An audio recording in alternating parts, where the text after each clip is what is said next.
Good morning, it's Dr. Toker, your friendly neighborhood colorectal surgeon, here with another common complaint that I see in my office, which is a lifelong history of very odd bowel habits where a patient will go 4 or 5 days constipated and then suddenly have diarrhea as a resolution of that constipation. Now that is a actually normal physiologic response to constipation, is to stop absorbing water in the colon, liquefying the stool, so everything will leave your body. Your body doesn't want that stuff just sort of sitting there. It amazes me that so many people wait 5 or 6 days before they intervene. I don't know why they do that. But usually what will happen is on day 5 or 6, then the patient takes lots of laxatives because one small laxative won't do it. And then they have days of diarrhea.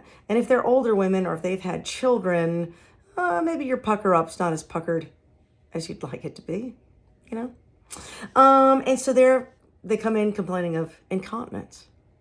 The reality is what they really have is constipation, the physiologic complications as a result. My suggestion to those patients, number one, let's rule out colon cancer and things that are scary like that, assuming everything else is normal.